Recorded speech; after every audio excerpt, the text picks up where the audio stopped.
ঘরে বসে কৌশলে কথা বলবি, কৌশলে কৌশলে এক পক্ষে আমার কথা কইতে দিবে, আমার আদেশ করছে কৌশলে কথা বলবি এবং বলবি তাকে আটকে রাখা ঠিক হচ্ছে না, এইভাবে তুই কথা বলবি। 3 নম্বরে দেখছে বাংলাদেশের সকল ধর্মভিত্তিক দল বিএনপি এবং এনসিপির বিরুদ্ধে কৌশলে কথা বলবি।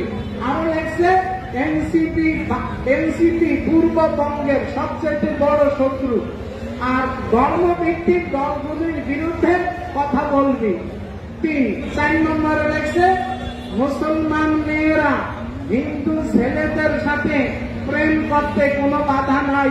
এটা এটা এটা এটা তুই নিম্নরে বসে এই মশলাটি দিত।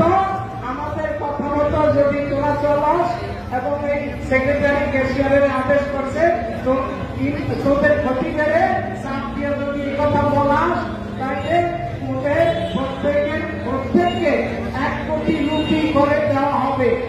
টাকা লেখে না, রুপি লেখছে 1 কোটি রুপি। আর প্রথমেই যে লেখছে বিএনপি কেন্দ্রীয় মসজিদের আধিকারিক, কোন দেশের ভাষা করে বুঝিয়ে নিয়ে